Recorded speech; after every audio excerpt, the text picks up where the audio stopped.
Welcome to mega నేను మీ journalist అలమ్ని. ప్రస్తుతం Vijayawada bench circle Chandrababu Naidu colony వద్ద ముగ్గురు విద్యుత్ షార్ట్ సర్క్యూట్తో చనిపోయారు. ఒకే ఇంట్లోని ముగ్గురు కుటుంబ సభ్యులు చనిపోవడం పొద్దున అందరూ కూడాను ఈ ప్రాంతం అంతా కూడా కలకలం రేగింది. ప్రస్తుతం మనతో సీఏ కిషోర్ గారు ఉన్నారు. సార్ చెప్పండి, ఎలా జరిగిందంటారు ఇన్సిడెంట్? అపార్ట్మెంట్లో ఒకే కుటుంబం ముగ్గురు చనిపోవడం అనేది ఎలా చూడొచ్చు అంటారు? ఇది కరెంటు షాక్ కొట్టడం వీళ్ళు ముగ్గురు కూడా చనిపోవడం జరిగింది. వీళ్ళు యాక్చువల్గా ఈ బట్టల రేసర్ వీళ్ళు జిఏవి వైర్ తోటి దాన్ని కేబుల్ వైర్ నుంచి నెక్స్ట్ కరెంట్ లైన్ మధ్యలో వీళ్ళు ఒక జిఏ వైర్ కట్టారు. దాని మీద బట్టల రేసర్ వీళ్ళు రాత్రి వర్షం పడటం వలన ఆ బట్టలు తడిసిపోయినాయి. ఇందులో ఒక ఆవిడ వెళ్ళి ఆ బట్టలు తీసే క్రమంలో కరెంట్ షాక్ కొట్టింది. కరెంట్ షాక్ కొట్టి క్యాకులస్ అంటే ఆవిడ హస్బెండ్ వెళ్ళి ఆవిడ రక్షించడానికి ప్రయత్నం చేశాడు. ఆ టైంలో అతను కూడా షాక్ కొట్టి అతను కూడా క్యాకులేస్తే ఇంట్లో వాళ్ళ సిస్టర్ ఒక ఆవిడ ఉంది, అమ్మాయి కూడా వచ్చేసి ఇమీడియట్లీ ఆ వైర్ పట్టుకుని లాగడానికి వాళ్ళ చేతిలో ఉన్న వైర్ని లాగడానికి ప్రయత్నం చేసింది. దాంతో ముగ్గురు కూడా ఈ కరెంట్ షాక్తో చనిపోయారు. సార్ అంటే ఎందుకని వాళ్ళ రెయిన్ ఎఫెక్ట్ ఉంది, వర్షం పడింది, అది కూడా ఏమైనా ప్రమాదం కారణం వచ్చింది? 100% అండి. అది వర్షం పడి పైన ఆరేసుకున్న బట్టలు తడిసిపోవడం వల్లనే ఈ షాక్ కొట్టడం జరిగింది. చెప్పండి, చాలాసార్లు మీలాంటి వాళ్ళు అవేర్నెస్ కార్యక్రమాలు చేశారు. ఏదైతే సర్వీస్ వీళ్ళకి బట్టలు ఆరేయటం, చూసుకోకపోవటం, అది అలాగే డ్యామేజ్ అవటం చూస్తుంటే అపార్ట్మెంట్ కూడా చాలా పాతలా ఉంది. ఇవన్నీ కూడాను ఆ విద్యుత్ షార్ట్ సర్క్యూట్ కారణం అంటారు. అంతేనండి. ఇది మ్యాక్సిమం ఇది అంటే ఈ కేబుల్ వైర్కి ఈ కరెంటు వెళ్ళే వైర్ మధ్యలో వీళ్ళు ఐరన్ వైర్ కట్టడం వల్ల జరిగిన ప్రమాదం మెయిన్ ముఖ్యంగా. యాక్చువల్గా అది కట్టకూడదు, అలాగా వీళ్ళు కట్టడం వల్ల ఇన్సిడెంట్ జరిగిందండి. అంటే ఇప్పుడు ఎలాగ సార్ ఈ కేసు ఎలా నమోదు చేస్తారు? వాళ్ళ కుటుంబ సభ్యులు సమాచారం ఇచ్చారు? వీళ్ళ కుటుంబ సభ్యులందరూ కూడా రాజమండ్రిలో ఉన్నారు. వీళ్ళ కూతుళ్ళకి అల్లుళ్ళకి వీళ్ళందరూ కూడా మేము సమాచారం తెలియపరిచాం. ఇది ప్రస్తుతం ముందు 174 కింద మేము కేసు నమోదు చేస్తున్నాం. ఇది 174 సిఆర్పిసి కింద కేసు నమోదు చేసి దర్యాప్తు చేస్తాం. ఫర్దర్గా ఏమంటే మంచి ఇన్ఫార్మ్ చేస్తాం. మొత్తమే కూడాను విద్యుత్ సంబంధించిన విషయంలో చాలా జాగ్రత్తలు తీసుకోవాలని చెప్పుకోవడానికి సీఏ పవన్ కిషోర్ చెప్తున్నారు. ఏదైతే సంఘటనా స్థలం మనం చూసినట్లయితే అపార్ట్మెంట్ సంబంధించి కూడాను కొన్ని విజువల్స్ వస్తే నిజంగా ఆశ్చర్యం కొలిపే విధంగా ఉన్నాయి. ఒక పక్కన వర్షం పడి ఉండటం, మరో పక్కన అదే దానికి సంబంధించి కూడా కేబుల్ ఉండటం, తడి ప్రాంతం అవ్వటం వల్ల కూడాను విద్యుత్ షార్ట్ సర్క్యూట్ జరిగిందని చెప్పి కూడాను సీఏ పవన్ కిషోర్ గారు చెప్తున్నారు. ఏదేమైనా సరే ఇటువంటి సంఘటనలు జరిగినప్పుడు జాగ్రత్తలు ఉండాలి. ఏదైతే సంఘటన జరిగిందో ఆ ప్రాంతం వద్దకి మనం వెళ్దాము. ప్రస్తుతం పోలీసులు ఏదైతే చనిపోయారో వాళ్ళ డెడ్ బాడీస్ అన్నింటినీ కూడాను అంబులెన్స్ ద్వారా విజయవాడ ప్రభుత్వ ఆసుపత్రికి తరలిస్తున్నారు. మ్యాక్సిమం విజయవాడ మెయిన్ సెంటర్లో చంద్రబాబు నాయుడు కాలనీ అనేది బెంచ్ సర్కిల్ వద్ద ఉంది. దానికి సంబంధించి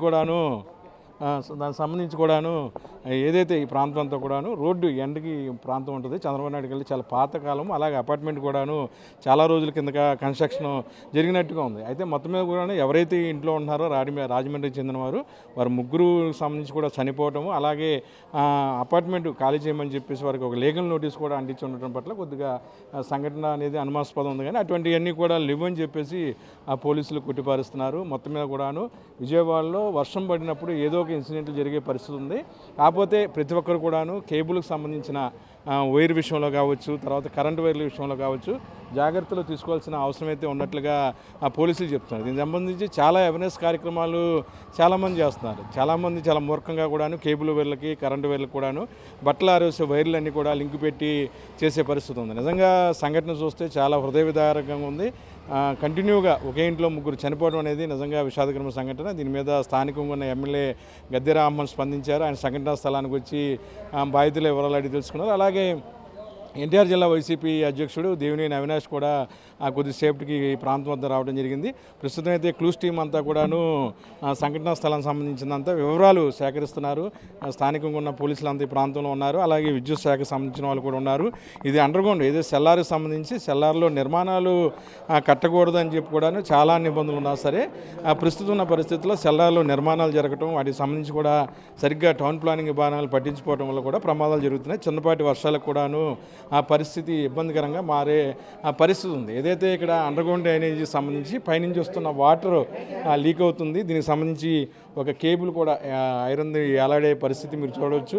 ఆ ఐరన్ సంబంధించి కూడాను బట్టలకు సంబంధించిన ఆరేసేటప్పుడు ఈ సంఘటన జరిగిందని చెప్పి కూడాను పోలీసులు అనుమానిస్తున్నారు. 174 కింద కేసు నమోదు చేసినట్లు కూడాను సీఏ పవన్ కిషోర్ తెలిపారు. ప్రస్తుతం సంఘటనా స్థలం వద్ద ఎస్ఐలు ఉన్నారు. దానికి సంబంధించి శవపంచనామా అనేది నిర్వహిస్తున్నారు. తర్వాత డెడ్ బాడీస్ అన్నిటి కూడాను విజయవాడ ప్రభుత్వ ఆసుపత్రి తరలిస్తారు. రాజమండ్రి వారికి సంబంధించిన వారు ఉన్నారు. వారందరూ కూడాను సమాచారాన్ని పంపించామని చెప్పి కూడా సీఐ చెప్పారు. ఏసీపీ గారు వచ్చి సంఘటనా స్థలాన్ని పరిశీలించడం కూడా జరిగింది.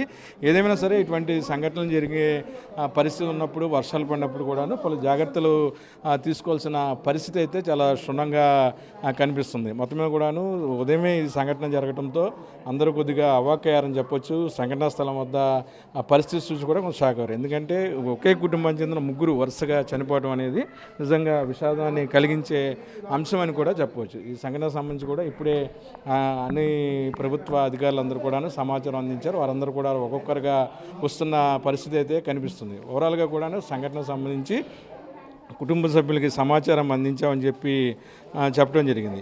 మొత్తం మీద విజయవాడలో ఏదైనా వర్షం పడినప్పుడు ఇటువంటి పరిస్థితులు తలెత్తున్నాయి కాబట్టి కొన్ని జాగ్రత్తలు తీసుకొని ఏదైతే అనుమానాస్పద ఫైర్కి సంబంధించిన కానీ అలాగే విద్యుత్ సంబంధించిన వైర్లు ఉన్నప్పుడు కూడా చాలా జాగ్రత్తలు తీసుకోవాల్సిన అవసరం ఉందంటున్నారు పోలీసులు.